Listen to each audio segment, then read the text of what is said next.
and its failure to account for colonialism. Others have fixed on African foreign nationals as the enemies within. The ANC, home to so many of the country's hopes and dreams over the decades, has fractured into pieces. So, can we find a new way to live together? What are the preconditions, for example, for a new social contract? When it comes to nation building, will this GNU, the Government of National Unity, make things better or worse? And what can we learn from African traditions in our quest for mutual survival, respect, and healing? Well, to discuss this, we're joined by human rights lawyer Mandisa Shandu, Mokgopa of the Nelson Mandela Foundation, decolonial scholar Wanelisa Xaba, psychologist Saths Cooper, Victor Serakalala of the Pan-African Congress, Methodist Bishop Paul Verryn, and Darlene Miller from the Thabo Mbeki School at UNISA.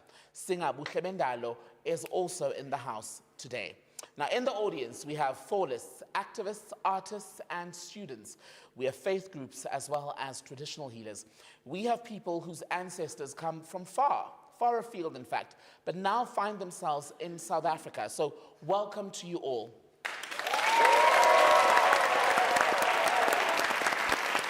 As ever, you at home can have your say. How can we live together in this country, and do we need, once again, a new social contract? Do we need to return to the Constitution, for instance, and what impact will the GNU have? But first, have a look at this. I say that they will not succeed. They will not succeed. If necessary, we will use stronger measures, but they won't succeed. Apartheid violence killed thousands over many decades. Since 1996, the new South Africa has been held together by our constitution, which guarantees equal rights. We proved wrong the prophets of doom who said there would be no peaceful transformation in this country, that before there are democratic changes, this country will have been covered in rivers of blood. We proved them wrong. Fast forward 20 years, and many young people began to question the basis of the new South Africa. Starting with colonial symbols and statues, Rose Must Fall soon became Fees Must Fall. Fees Must Fall became a community. It became what we envisioned universities would be. We were able to address the issue around access to higher education, around money. We looked at the issue around workers and the workers' struggle, which we were unaware of until the Fees Must Fall movement started. But did the youth of 2015 grow tired? Fighting for free, quality, decolonized education was like trying to eat an elephant. You can't eat an entire elephant in one sitting. You have to eat it bit by bit. Eventually, the Four-List movement began to challenge all symbols and institutions of power in the new South Africa, even the president and the constitution. We will always have different views. We will always have problems. The unintended consequences of denying the ANC their majority led to white politicians back into positions of influence and leadership. Some of their leaders have values very much at odds with the decolonial movement. There's got to be an infusion of the spirit into our hardened stone hearts that awakens a compassion and an empathy that can begin a journey of transformation. But it's also about the institutional racism that's here. It's about the disparity between the haves and the have-nots. It's about access to, the economy. It's about access to land. It's about access to a variety of things. And that was some of the things that we were fighting for in the Fees Must Fall movement. We have no concept of the equal humanity of people. So my dream is healing, reconciliation, relationship with integrity. So if I say I'm not a racist, let me prove it. I mean, if the Holocaust survivors are not expected to forget the Holocaust, why are Black South Africans expected to forget apartheid? Well, time to bring in our panel now to talk about where South Africa stands and whether or not indeed we need a new social contract. Wanelisa, you were among the four-lists who almost a decade ago, in fact, were fighting for change, not just on campus, but in South African society as a whole. As things stand today, do we need a new social contract? And if so, what should it be?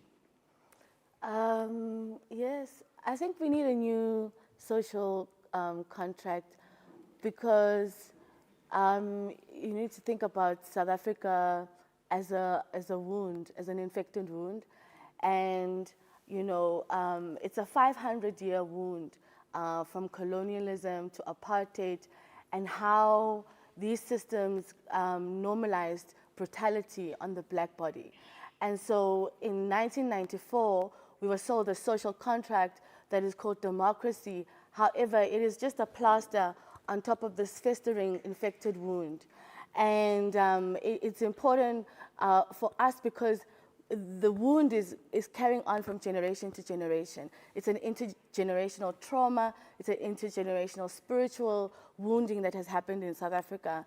But it will have us have to have a conversation about the social contract that was there before, right, which was instituted by colonialism and white supremacy. Mandisa, let me take that and bring it to you. If Wanelisa says, for example, we're sitting on a wound in this country, is the Constitution enough to heal that wound? This is an ongoing question, especially around by people who are invested in the Constitution as an avenue to bring towards some kind of change. My personal view is that it does provide us with, you know, the framework to lean into, I guess, advancing certain rights and certain issues, but certainly not the silver bullet. I don't think anything can be in the context of this 500-year wound that Wanelisa is mentioning. And I also do think that we require a deeper imagination about who it is that we want to become outside of what we've inherited, beyond what we currently have.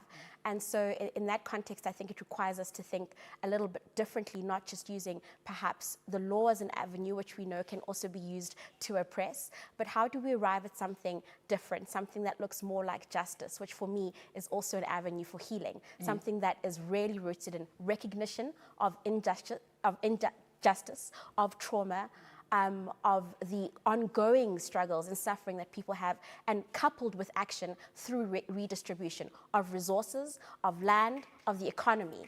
Saths Cooper, much of that 30 years into this democracy is racialized, right? The lack of access to equity, the lack of access to justice. If the Constitution and this democracy that we all enjoy and celebrate has not been able to deliver on the promises of 1994 for all, what should be the agreement going forward? Now we're talking about the government of national unity. We've not experienced that with this set of parties before. So how do they get it right? I think the problem begins with a liberal democratic constitution imposed on the southern tip of Africa because of a compromised set of negotiations. So let's start there. So that contract is already flawed. What needs to happen is people's voices in all their diversity and inclusiveness needs to happen, and needs to happen very fast. Because if we don't, and people have already spoken, the minority that voted have already spoken, we're going to end up with more problems. And we're going to look to documents for solutions when we should be looking to the massive human resource potential we have that can contribute. It cannot be the elite that determines where we go. On the southern tip of the African continent, we need solutions that are bred on the continent. We don't live in Asia, Europe, or elsewhere. And we need these to mean something for all of us. Right. Victor from the PAC. So yours is a party that was formed at a time when there was a fight in this country for black liberation. Now there's the government of national unity. The PAC, if I'm correct, is now one of the parties that want to be part of the GNU. How do you do that without abandoning your ideals when you consider that some of the people in the mix share very different positions ideologically and otherwise from the promise of a party like the PAC? Let's start there because in actual fact it's incorrect to think that at a national level, people of diverse ideas cannot really sit down and have a common agenda for nation building. Now, what is important is that from that perspective, you need to understand that in as much as we would have wanted to be in power, that's not how the people have voted. the people have denied all political parties majority. And as a result, it's upon every political party that seeks to build a progressive nation to contribute the little that they can so that this nation tomorrow shall be a better place for the coming generation. If we do not do so, we will be unjust to the coming generation, because whether the PAC is in the executive, because in government, we have been in government. Remember, government is constituted by 3 arms of government. That's the judiciary, the executive, and the legislature. The PAC is already in the legislature. Right. The PAC is already, has already representation in the judiciary. Why should the PAC not be exposed to what is discussed at the cabinet level? Because that's where the agenda of government is set, and perhaps if one may also go to the deepest extent, right, that's where secrets with whoever wants to capture our states are concluded. I hear you. No, so the name says Government of National Unity, right? Sounds great. The president of the ANC says the idea is to bring all parties together to make sure they meet the moment and the expectations of the people of this country. Is this the opportunity that we've been missing to achieve those goals? I wonder if it is, and I think we can be hopeful that it is, but I think there is reason to be suspicious. I think this is not the first government of national unity that we've seen. We saw it in '94 as well, in the first government that was formed. And there it was wrapped under very similar tones of this new social contract, this new South Africa. And I think living in this new South Africa, the conversation has been that we didn't change enough, structurally, materially, and otherwise. We're still very much under the logics of apartheid, you know what I mean? And more than that, I think we also participate in creating and recreating apartheid by, you know, we want private schools, private hospitals, private security, and all the rest of it. So we reproduce it. But I think what I want to be afraid of is the same jubilee that we had in '94. Let's not repeat merely the jubilee. Let's follow it up with good work, you know what I mean? And I think that's what's been missing. I think we have these big narratives, these big symbols, the Mandelas, the money, the statues, the roads, and otherwise. And we're trying to resolve this wound through symbols, stories, narratives, and otherwise. But what we really need is the material conditions of people's lives, a legitimate economy that actually serves the majority of people. If we don't have those things, then really it doesn't actually matter how diverse the configuration of government is. If people's material lives are not sorted, if they can't heal and they can't really believe in this new national identity. Paul Verryn, the issue of greed is central to much of our problems, right? Be it the corrupt who are working in government, be it the white beneficiaries of this country under apartheid, who still to this day will argue against the redistribution of land, for instance. How do we work around those issues? Because we are still very much divided along those lines. Can I just say that I think the most dangerous threat to this country is the distance between the stinking rich and the abject poor. Most of whom happen to be black. Come with me to Tongaat now, where the tornado hit, and you will see the difference in the architecture. Those who have, maybe windows were broken and their furniture was disorganized. The informal settlements were completely demolished. Completely demolished. And that exposes the reality of our complete lack of compassion.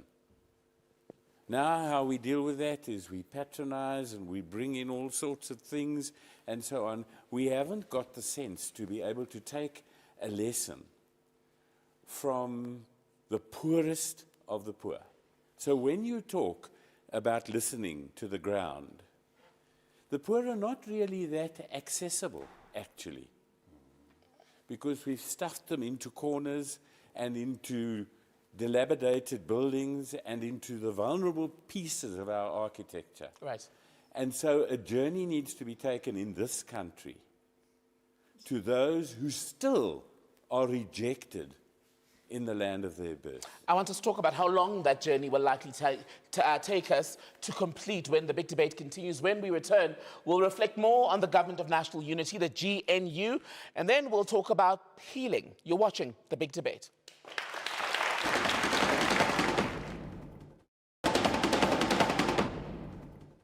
Welcome back to The Big Debate on healing the country and the need for a new social contract. The last time South Africa had a government of national unity was in 1994.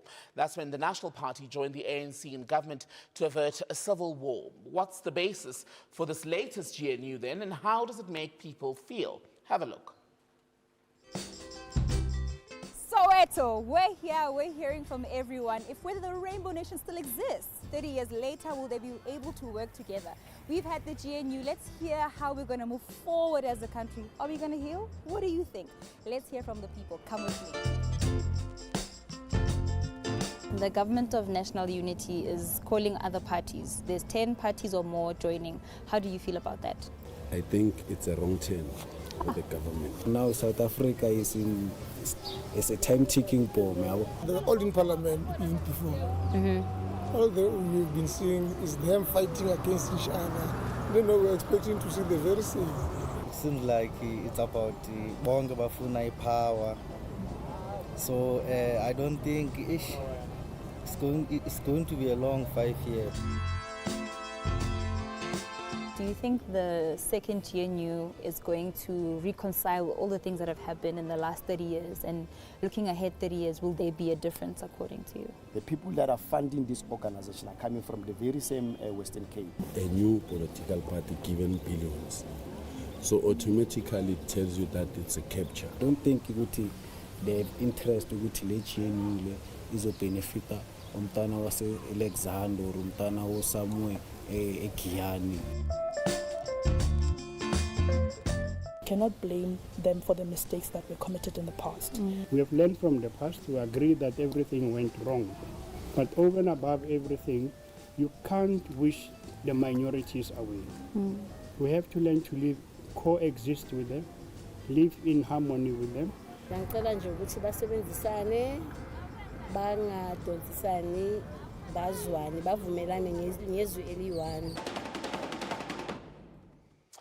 Professor D, I want to bring you in here. Two things I picked up on in that insert.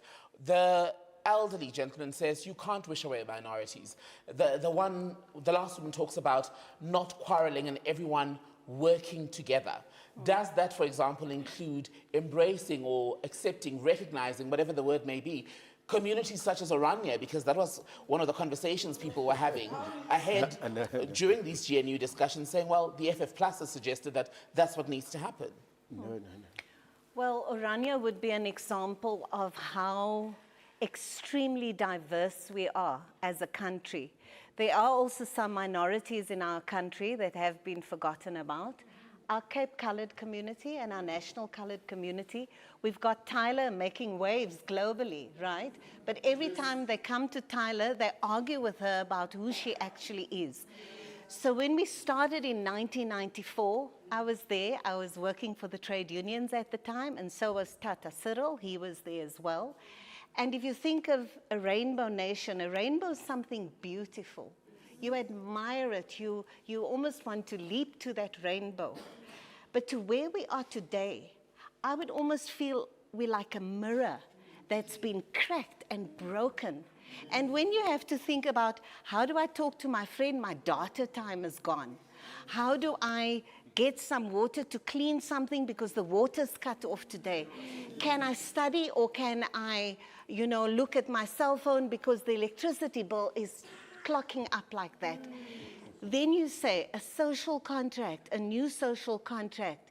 Is this a pipe dream or a necessity? Is it something we have to have, where we have to say, big capital, you've been enjoying. I'm a black elites, you have been enjoying, right? But can we bring those together with these people who we are, the people that we represent, we are very far apart, these different shards. Is it a necessity? Must it happen? Or is it, you know, when you smoke something and you kind of feel good, but actually it's a pipe dream, right? How do you bring together these broken shards? How does everyone come together, even with the extreme examples of communities who, yes, live among us, but say they felt years of neglect? Some coloured communities have said that during this election run. You've got the idea of a place such as Oranje, for example. I mean, okay. Slowly. I mean, I've been saying this stuff for the past 10 years, and it's irritating. But, you know, there wasn't anything beautiful about 1994. It was a mirage. It was a sellout. It was a betrayal of our mothers who were dying and being gunned down in the streets. Because how do you reconcile with a community that has Afrikaner extremists and they have their own currency in Oranje? How do you build a community? How do you build a social cohesion with a white minority community that is not sorry, but actually laments and is very nostalgic about apartheid? But on top of that, you know, I want to have a conversation about white supremacy and coloniality as a spiritual component of white supremacy and coloniality that is spiritual, because we're having a conversation about Parliament and why the ANC has failed us, why the Government for National Unity in 1994 has failed us. But, you know, and we ask ourselves all the time, how can black bodies in power reproduce such violence? Yes. But what I want to extend, because Bigos talks about the white supremacy creating black people as an empty shell. But I want to talk about the spiritual component of white supremacy and coloniality. And so when you see black bodies in Parliament, and we ask ourselves, how can they reproduce this violence? That is because what white supremacy does is that it creates what we call in Xhosa ukutwebula. And it's, so essentially what we have in Parliament are political leaders who are istunzela. They have been spiritually captured by whiteness to reproduce, and they just do the work of whiteness. So, I want to bring you in as well here. If 1994, as I think you used the word betrayal and sellout, those two words came up from Wanelisa. If that's what it was, opinions on that differ. How do we make 2024 different? I think it would be difficult for us to make 2024 different, given the fact that we missed the opportunity now with the elections that we just had. Young people had been running around the country screaming about how 2024 is their 1994, and when given the opportunity, they voted for the DA. They voted for, you know, white liberal parties. They voted for the settler minority. I refer to white people as settlers because that's essentially what they are. So that's the terminology and the language that I will be using, a more Fanonian, Biko-esque kind of language. I think, you know, for an example, when the professor romanticizes the fact that there are different cultures, and in terms of trying to explain Oranje as an extremist society within South Africa, and saying, you know, because we have different cultures and so forth, we need to be able to celebrate that. It differs to the ideal that young people are trying to achieve within South Africa, which is a decolonized South Africa that is centered around African epistemology, that celebrates blackness, that celebrates ubunguni, and that celebrates the different African cultures that we have in South Africa outside of what the settler community has been able to convince us of. And when Wanelisa speaks about the spirituality around the current leadership in the country, one thing we haven't taken into cognizance, and the world always remembers and takes into consideration, is when looking at the Holocaust survivors. There was a recent study that was done that says the survivors and their generations and their children carry the trauma in their DNA. And one thing we must also consider is the fact that we, as the future generations of colonialism, slavery, and apartheid, we carry that trauma in our DNA as well. And this is why, to a large extent, you'll find your leaders, being more whitewashed than anything else and still appealing to whiteness and white people in the secular community because of that trauma. Now, we need to, in going to resolve the issues that we have, we need to resolve the trauma that we have genetically, spiritually, and mentally. Let me take that and bring that back to you, Professor. Darlene Miller, your response to what Busisiwe and Wanelisa said, because they both had very interesting takes in response to your earlier point. Okay. Maybe a little bit of personal history would be nice. I voted at 4:20 on the last day, not because of a right-wing consideration that I thought we were going to fail, but because what we were proposing, the nature of the Rainbow Nation, the CODESA itself, if you looked at what had happened across Africa, you could see that we were giving too much away. So there we were motivated by idealism, that we can bring this nation together. But there was no way we could do that given the way we arranged that, the CODESA arrangement. Now, what was the argument that was used at that time to convince so many millions of people to swallow that thing? Are we all just stupid? No, we're not stupid as people. The same drum is being beaten now as was drummed there, stability. If you take, and so we are dealing with the same demon now as we were dealing with then, actually. What they said was, would you like to be like the Congo? Do you want civil war, Darlene, if we try to grab more of their possessions? So the argument of social cohesion is precisely because of the threat of civil war. But we have to be real. There's a crisis of constitutionalism that's facing us. And what are people doing? Look at West Africa. They're turning to what you can call a Bonaparte, a strong man. And that strong man says, get rid of democracy. You can't eat democracy. I will help change this. We need to face the crisis of constitutionalism. Otherwise, we're smoking the pipe and not the right indigenous Saths Cooper, pipe. how do we address a crisis of constitutionalism? I actually think it's man-made. That last question is a man-made issue. I think we need to actually go back and look at ourselves. We have a common humanity. Science tells us that 96% of the world's population can trace their DNA to the oldest living ethnic group in the world, the Khomani San in the southern Kalahari, bordering Namibia, Botswana, and South Africa. We are constituted the same way biologically. We have the same biologies, except for reproduction and a few other conditions.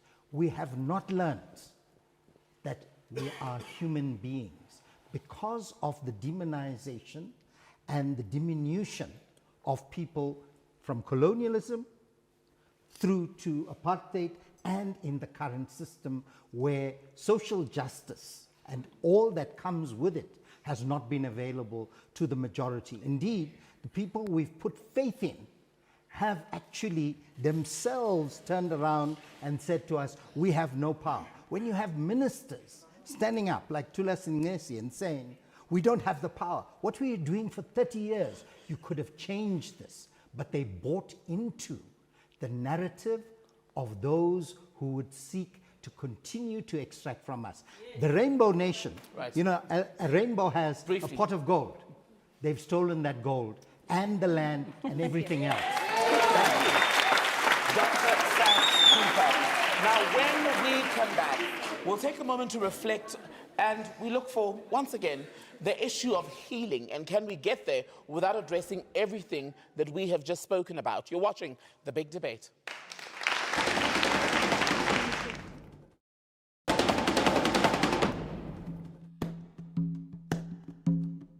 Ngashela ayike Shela. I think the Shela.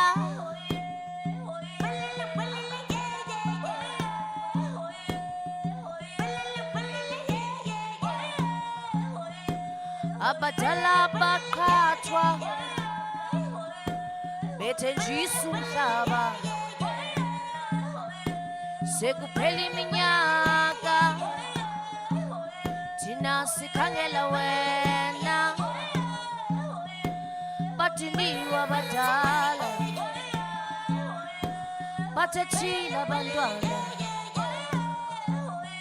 khanibizeni izinyanya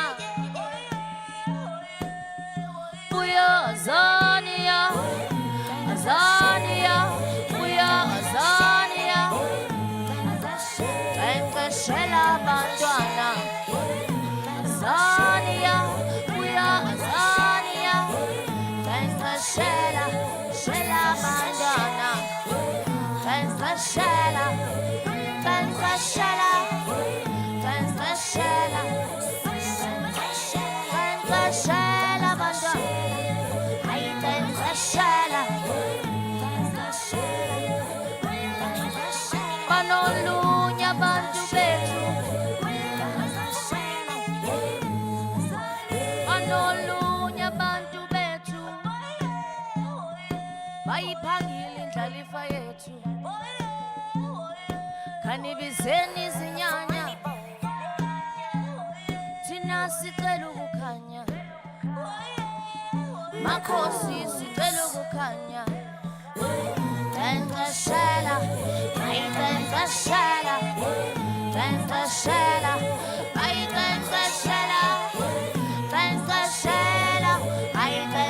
Shela, Azania, Azania, Azania, buya Azania,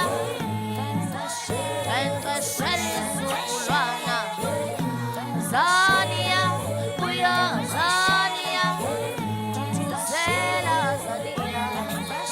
Tutuzela bantwana Tutuzela bantwana Mamelana bantwana Abantwana xa bethetha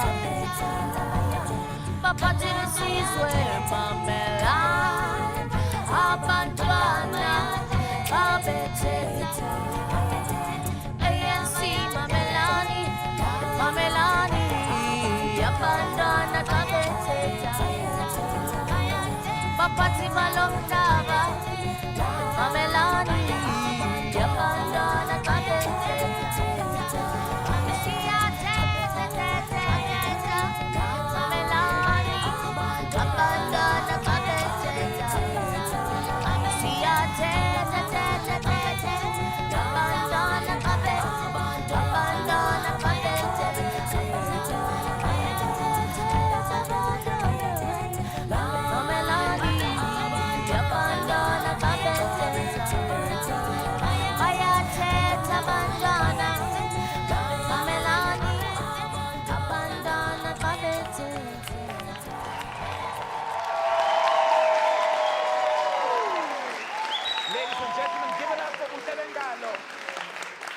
Welcome back to the big debate on a new social contract. That was Buhlebendalo singing her song, Buya Azania. In it, she says that, and I'm hoping I'll do this justice, she basically says that we were promised the land, for instance, but we were deceived, and now we're calling, she says, on the ancestors to give us light and direction. There's also a lament, a plea in that song to listen to the future of the country, the young people. Give it up once again for Buhlebendalo. Just on that then, we've been talking a lot about whether South Africa needs a new social contract at this point and whether the government of national unity will lead us in that direction. Now, you also are in the creative space. Buhlebendalo is among a few artists in this country who still make, shall we say, socially conscious or music or art that comments on the state of the country. How do we place that in terms of talking about where we are and moving forward? Because even in the apartheid days, it happened. People like Miriam Makeba, for example, went as far as addressing the United Nations. Listen, I think that it's a powerful thing. I think so many people have written and spoken about the way that music, the arts, and otherwise are, some people have said it's the soul of the movement, you know, it's the thing that nourishes, that maintains, that allows you to keep going and otherwise. But I think about, like, you know, as you've said, Nawo Muyanga's work around protest music itself, or protest songs, and where do they come from, what do they do, and in that analysis, really saying that it's crucially important that we have the artists as part of the movement, and I think even in this moment, we need artists. And I think we have artists. I think when I think about, for instance, easy example, Indaba Is. It was a compilation, almost an anthology of different jazz of our time, you know, different artists. And again, it's a very similar song that we're all singing here. Jazz artists, painters, Anda Mabula, and all of them, you know what I mean? We're saying the same thing, that the material conditions of our lives are not sustainable and this country will collapse if we don't fix it. And Mandisa, it's an important way, is it not, to capture the journey of a country, its reality, its future, its hopes. 100%. I think there is something that is central to movements, as you say, bringing the arts, bringing in creative means. And I think that's central because it kind of disrupts, in a way, a westernized way, I think, of challenging, of thinking about power, of thinking about community, of thinking about change. And it also invites, I think, a different kind of player to negotiate and also be involved in the stories that we tell ourselves about each other. And so I think it's really crucial in thinking, and I wanted to respond to this earlier, that it's a lie, I think, we're telling ourselves that this is a new moment of a new social contract, a moment of a new government of national unity, because there hasn't been enough to precede this moment to really have us arrive at something different, and something different that does look like something that disrupts established hierarchies, that disrupts systems of power, structures of power that continue to oppress and to cause, impose injustices. Right. And Wanelisa, let me come back to you. In Buhlebendalo's song, for example, she makes a direct plea, if you will, to the ancestors, she said, to provide light and guidance for the country. It touches, does it not, on the theme of decolonization, which you and the other students had fought for, and what you were saying earlier about honoring much of that. Yeah, I think, you know, people like Buhlebendalo and Thandiswa Mazwai and Simphiwe Tana have done an amazing job of being able to be containers of the spirit world and bring us the messages from our elders around the spiritual, the political, the economic wounding of colonialism. But more than that, they've become a spiritual archive for us as a people, and also an avenue, an accessible avenue, so that if the ANC is not able to provide us with the proper psychological and spiritual care that we deserve, as a country that has gone through hundreds of years of violence, we have Buhlebendalo, who is able to soothe us, who's very accessible. So that's what I mean as a spiritual archive that is accessible. A tool to heal? To heal, yeah. Victor, so when the likes of the ANC and the PAC were fighting for the liberation of this country, it wasn't just the artists who stood by you and helped spread the message creatively, but there was also the religious community, the church, and others were involved. Do we need that now? Of course, the entire liberation movement was founded by the religious movement. The PAC, for instance, our founding leader, Mangosuthu Mangaliso was a pastor. Unacceptable. But okay. Mangaliso was also an African.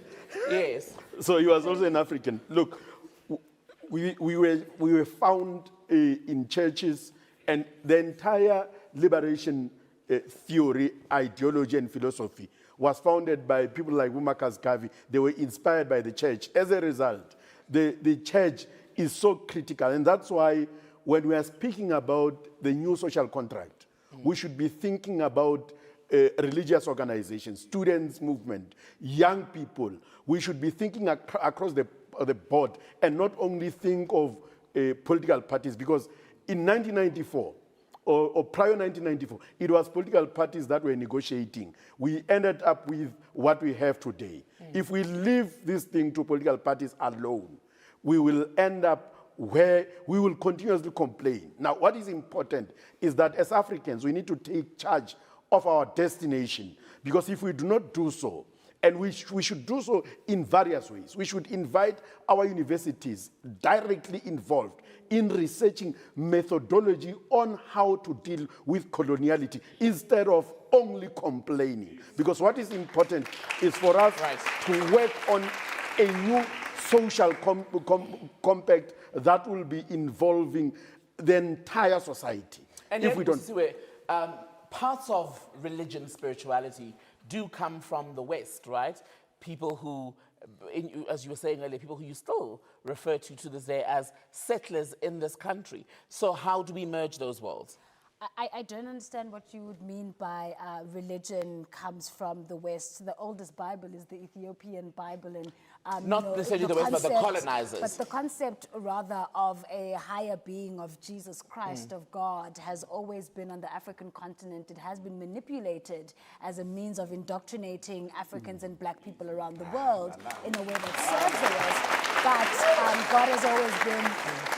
But I will attain that God has always been with us, and to a large extent we see his remnants, and the fact that we've been able to self-actualize as black people outside and regardless of colonialism. But more than anything else, I think also looking at, for an example, universities being microcosms of society, I think we must not lock ourselves in a particular box of only focusing on institutions of higher learning, because those are institutions of privilege. So how do we take that, the knowledge and beyond those walls? I mean, there are many young people that aren't able to access institutions of higher learning. That's part of the reason why we had fees must fall in the first place. So how do we then go to our townships? How do we go to our locations? How do we speak to those that are doing Kasi management and include them within the concept of rebuilding South Africa? How do we create community forums where we can engage in the same manner that we are now in an effective way that will bring tangible change? Because if we're going to continue around the parallels of class divisions that have been created and perpetuated, we're going to continue to miss each other in conversations,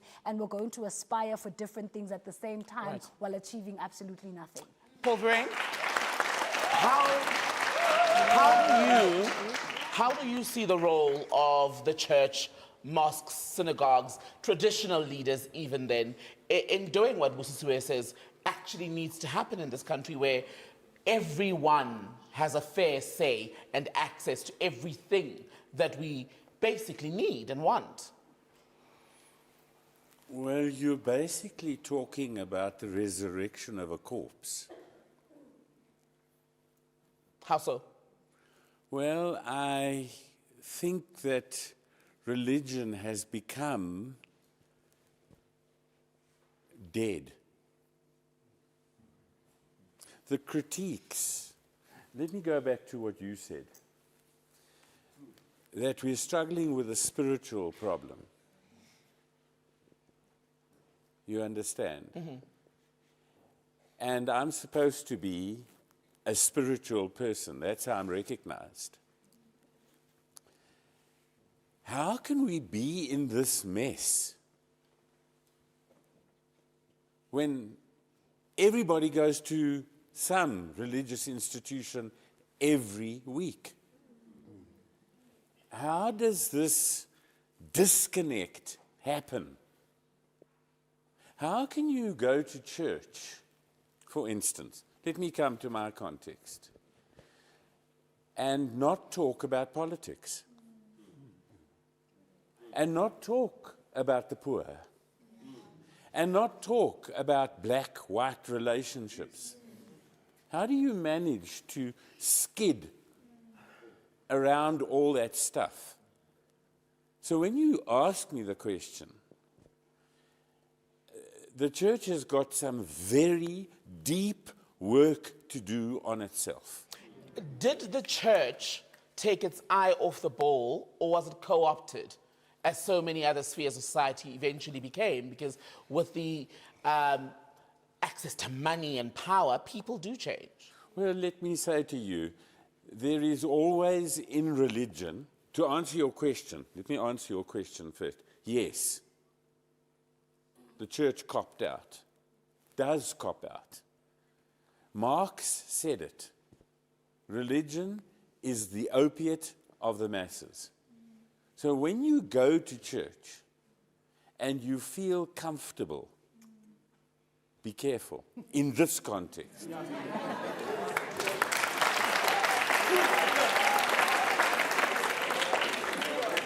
You know why? Because you are buying into societal pathology, which is, we haven't got a problem. We've got a government of national unity, and we all love one another. Let me go back to Mr. Mandela's clip at the very beginning, right at the beginning. Do we want a bloodbath or do we want a rainbow? I was in Orlando in 1994. Some of the stuff that happened in my congregation indicated that we were in a civil war. Whether you wanted to plaster it up was whatever you wanted to do. And so come to the church and let this program at least say to the church, wake up. Wake up. Your religion is not given to you to escape. Your religion is given to you to bring change, to be relevant, to incarnate the uncomfortable stuff. Let's go to education just for 1 little minute. Briefly, please. Just 1 little minute. I feel guilty interrupting a man of the clergy, so I'll let you have it. You don't need a building to teach.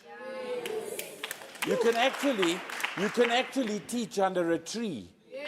You don't need all this huge infrastructure so that you can have a legitimate intellect. There are genius, a diploma. I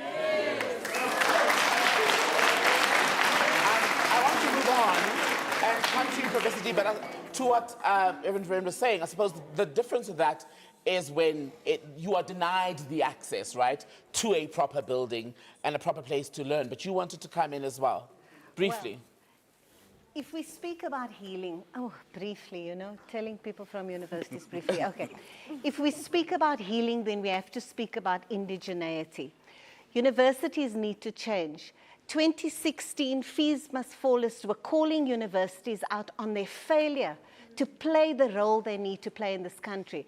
Now, I just want to flag a quick example, Paul, of what we did. It was called, at the time, the Green Lead. I did land up without a job, but it's okay, I got a job again. Green Leadership School, right? So at a Green Leadership School, we said you don't actually always need the building. You need in fact, where does this building come from, this modernist building? You need to take the school back to the tree. That's a metaphor. Obviously, it rains, it's cold, we need buildings. But the Green Leadership School took us back where? Into the garden. We had fees must fall, making fools of some old people. Fees must fall in the gardens as part of a different kind of university. The food corporations, what are they doing to our country today? We complain so much about the ANC, and the ANC and all our political parties are problematic. But what about these big corporations, these big food corporations? So when we're speaking about indigeneity, right, about being indigenous, it's not only about finding our ancestors. As city people, as people in the 21st century, all of us, including Amakalas, must find our ancestors, right? We didn't come from, as we say, under the koi. We didn't come from under the bed. We are the koi. We are the San. We are the Kamissa. We are African. And when we vote, we've been taught to forget that. So our universities need to be part of taking these fragments of our society and bringing that back together. And we must stop letting the corporations off the hook, because we say they're there to make profit. Well, where were the biggest social contracts? Corporations were a big part historically of huge social contracts. They were brought in, they had to use their... Sorry. Okay. We're out of time. I'm sorry to do this to you, but we are out of time. When we come back on the big debate, we'll hear from the audience.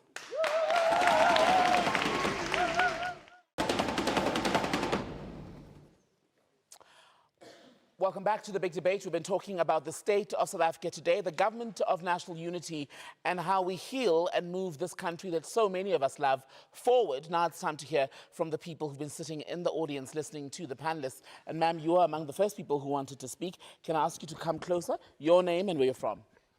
Sanibonani, gama lami nginguMasithole ngisuke Alexandra.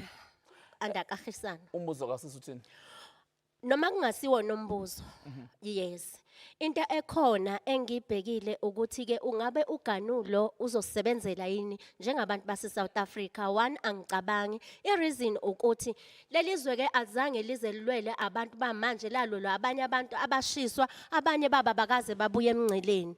Akaze kwenziwe inhlampuluko. Bhekani ke njengamanje ukuthi basibuyisela back to kubantu abamhlophe sisazocindezeleka. Yini efanele siyenze? iSouth Africa njenge country we have umsamo. Kungabe sinawo yini umsamo okufanele kuyophahlwa batshelwe kuyo lapha mhlambe kuma prisons batshelwe ukuthi lenkululeko nahamba nayilwela yiyo yona le. Kusase nje akukho kuzolunga. Ubheke nje iDA iconcern mayelana nendaba yengonyama trust kodwa bafuni ngeorania yabo. Yilokho nje ngiyabonga.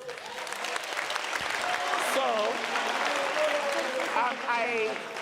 I quickly have to translate so we're all on the same page, and it's not a direct translation, so do forgive me. So the essence of what she was saying is that basically one of the things that we need to question is whether the government of national unity is going to work for this country, in particular the black majority. And what about the people who died fighting for this liberation? What then happens traditionally, spiritually, in order to basically update them on what's happening in the country currently, looking to them perhaps to move forward, but also now that the government of national unity, as you were saying, Sisi, is going to include a party like the DA, which we know historically enjoys a white voter base, they'll disagree with this, enjoyed a white voter base in the main. How then do we navigate that spiritually? Budi, you had a question as well. Greetings, Gamalami Nguletuktula from Alexandra. It's not a question, but I think mina concerning ibona ukuthi as Africans, as long sisesabo to still say that the black man, woman, and child is the African, then sinenkinga. Because kumele si raise who is African, and mase says who is African, then we need to realize with our resources, because our parents say to bayalwela umhlaba. Mase ubuya manje umhlaba wethu, how do we benefit tina singabantu from our resources? Okay. But into enzakala it's more capitalism, into abayenza bonke, that's why they are playing their politics game. But all the public services are paid by our taxes. But then what is happening to our resources? So into enzakala with this collision, it's just the politics. So they are tricking us to use our resources and steal our natural resources again. So I don't think it will work because spiritually, still. Thank you. So the black majority is spiritually wounded. The GNU is basically a scam, he says, and to ensure that the black majority especially continues to be left out, if you will, of the spoils of this country's democracy. So you had your hand up as well. Sanibonani. I come from a country that is maybe wounded extremely, the Democratic Republic of the Congo. And I'm really thrilled to see Bishop Paul Verryn and a member of the PAC who fought for the liberation of this country. Our mentor, Robert Mangaliso Sobukwe, said true leadership requires self-subjugation of oneself, of which the ANC and many political parties throughout Africa haven't done so for the past 60 years. So for me, if South Africa needed new social contract and the entire African continent, yes, we all need through the continent a new social contract. A trauma counseling is needed for the entire continent so that we build bridges of understanding and social cohesion. And the reason for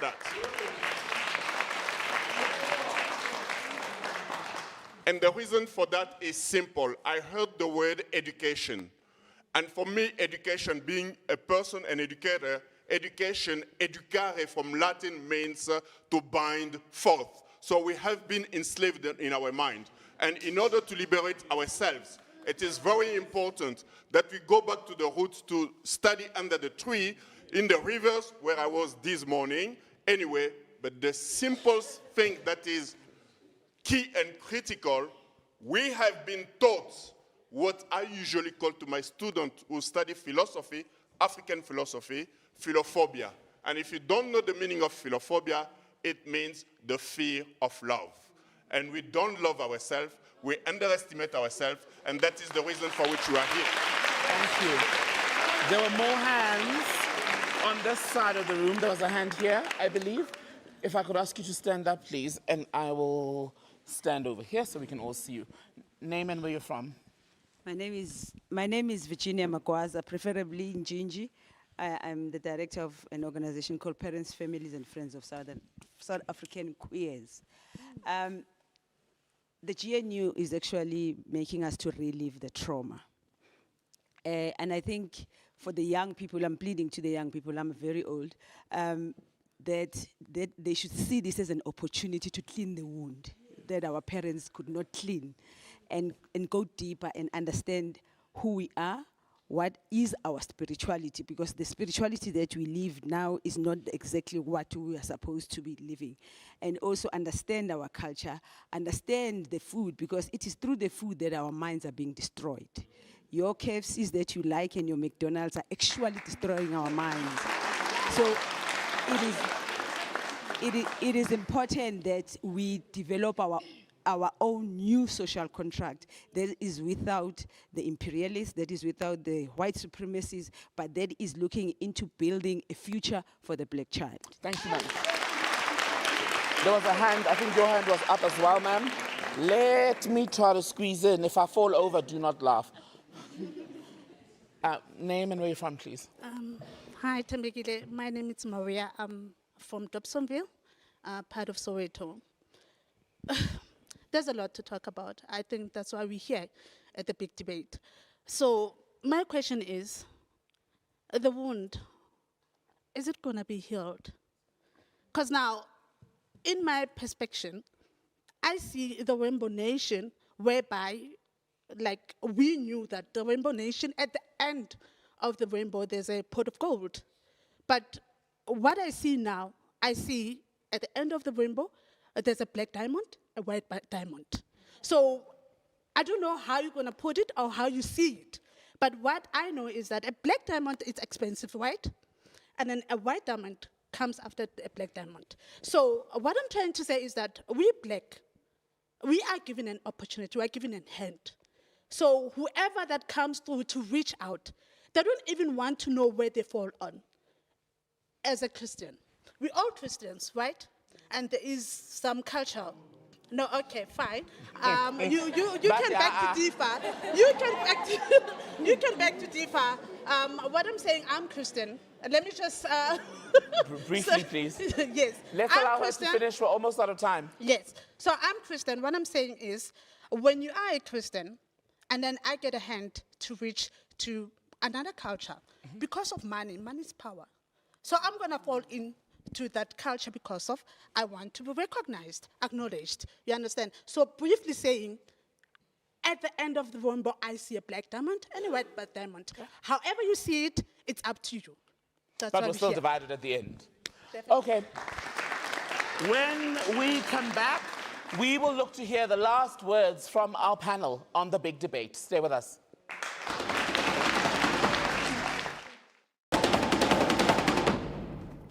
Welcome back to the big debate on a new social contract and healing. Let's get the last word now from our panel. What are the preconditions for this new social contract in South Africa if we do get there? Panel, I'll start with you, Mandisa, and work our way across the room. Final thoughts tonight. Yeah, I think we require deep reflection and an honest reflection about the journey and how difficult it has been. I think the reason I emphasize that is that I think there has been a huge amount of dishonesty, including, in between ourselves. And that's limited our opportunities, I guess, for the radical change that's required through various means. Earlier, I spoke about justice as an avenue for healing. We absolutely cannot get there if we're not honest about how far behind we are in terms of the need for redistribution of resources, of land primarily. And also, I think another precondition is the space that is required for us to reimagine our society. The way that we have conformed to the institutions that exist are not working. The systems that have been imposed on us are not working. And I think we owe it to ourselves to not only rely on this 5-year kind of cyclical political moment, but in between, to organize around how we can actually work towards changing the material conditions, which we have discussed. Thank you, earlier Mandisa. today. Victor, briefly.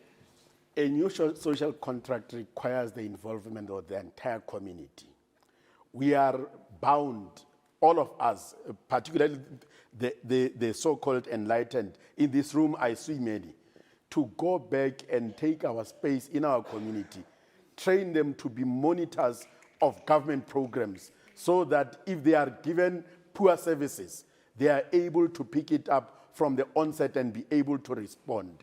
A new social contract requires commitments by all sectors of the society. It cannot be a contract that is only politically led, because politicians understand politics, but the world revolves around a variety of issues that may be a bit far away from the knowledge of politicians. So let us take our space and build a new nation, a nation that number of colors. So you are perpetuating multi-racialism instead of building a non-racial society. No.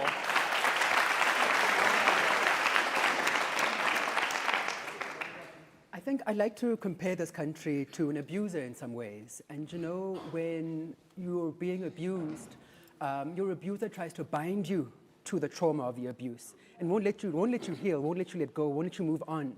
Whether it's psychically, or, you know what I mean, in terms of the stories you have in your mind, and kind of you're constantly trapped in this cycle of abuse, but also in the pain and the trauma of the abuse long after it's over. And the big part in like healing and processes like that is to stop asking for permission. I think in a big way, we've been asking for permission, especially from the ANC, to heal. Allow us to heal, give us the legs, allow us to heal. And I think mine is to ask the question, who else are we asking for permission to heal from? Is it the lands? Is it white peoples? Is it histories? And I think once we kind of delve into those kinds of questions of where is, you know, more specifically, where does the healing come from? Because we know where the pain comes from. Does the healing come from the same place as the pain? I don't know. No, thank you. Wanelisa?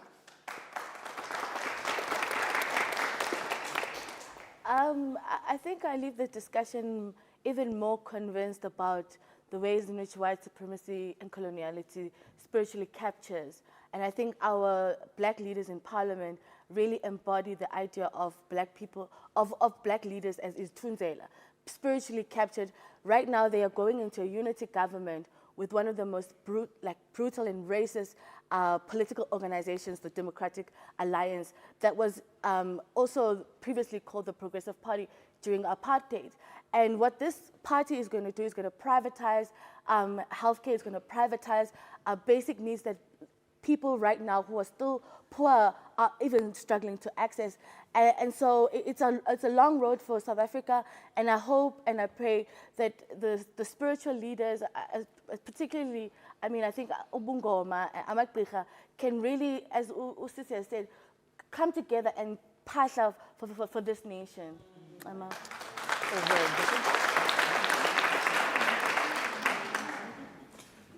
I want to say two things. The first is we come out of a system that criminalizes the other. So you set up past laws that criminalize black people for years and years and years. Then to come to what you've just said, and to say that each person over here is a potential healer. Healing doesn't just belong in hospitals. Every person here, if you walk out of here, you've got to go out of here empowered to heal. Imagine yourself as a healer. That includes the foreigners. I can't tell you how much Africa, from Zimbabwe, Congo, Rwanda, have brought healing to me. Let's not criminalize foreigners. Professor? So our African patriarchs have been in charge for many decades, at least 6 decades. The time of the African patriarch is over. You have not shown us the way. We need to look to the mothers. We need to look to matriarchal leadership for change. We do not need leadership as a crown. We need leadership as a shroud. We lead from the back. We lead from the front. We lead from within. We have to change our understandings of leadership, and with that, the structure of government as well. We set aside the Constituent Assembly in 1994. We went for what we have now. We need to reinstate 2/3 of Parliament can bring back a Constituent Assembly which allows you to say, I voted for you, in Katlong, get down. You must be accountable. So change the structure and change the caliber of leadership. We need to look more towards women's leadership and see these masculine qualities of fighting and competing and bringing militarism into this world. This cannot serve us anymore. Kalibua.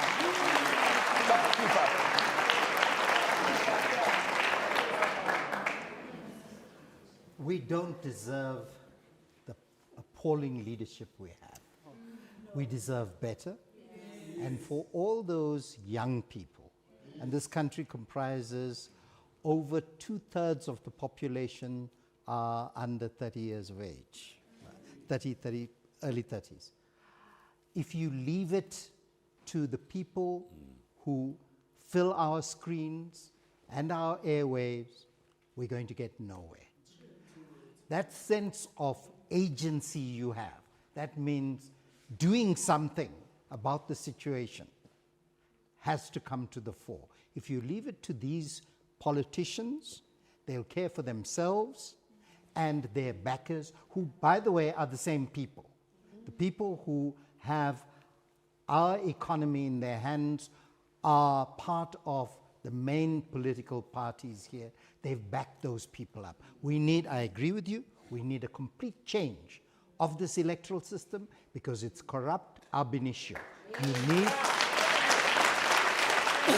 Final word to you. Final word to you. Final words would probably be, I think South Africans as a population, as a nation, we need to decide as to whether we're going to adhere to what Nelson Mandela said when he said, we forgive, but we will never forget. Yes. Because in terms of forgiving and never forgetting, we remain in bondage. We have bound ourselves because you can't forgive and expect not to forget. You have to forget in order to truly forgive. And considering the fact that we're not ready to let go of the past atrocities that we have gone through during apartheid and colonialism and slavery, then we must resolve the issue of the TRC. We must resolve the issue of our family members that are still missing. We must resolve the issues around the trauma that we experienced in apartheid, that our parents still remember. My mother still remembers jumping out of a window in a classroom in order to still be alive today. She still remembers that and she carries that, and I carry that by virtue of being her descendant. And I think we need to resolve all of that if we're truly going to forgive. And we must be honest with ourselves. Do we want to self-actualize as black people in this country, or do we want to assimilate? Because more black people want to be the new whites as opposed to moving and operating outside of whiteness. So do we want to assimilate? Do we want to be white? What exactly do we want to do as South Africans? Because we won't get the land back, we won't get economic emancipation in this lifetime if we want to assimilate and be the new white people. Thank you for that. My thanks to you all for your contributions to this edition of The Big Debate. South Africa is divided, possibly more than ever. Is every single person aware of what it'll take to bring us back together? Are our leaders even listening? You decide. Thank you for watching The Big Debate. Bye-bye. Thank you.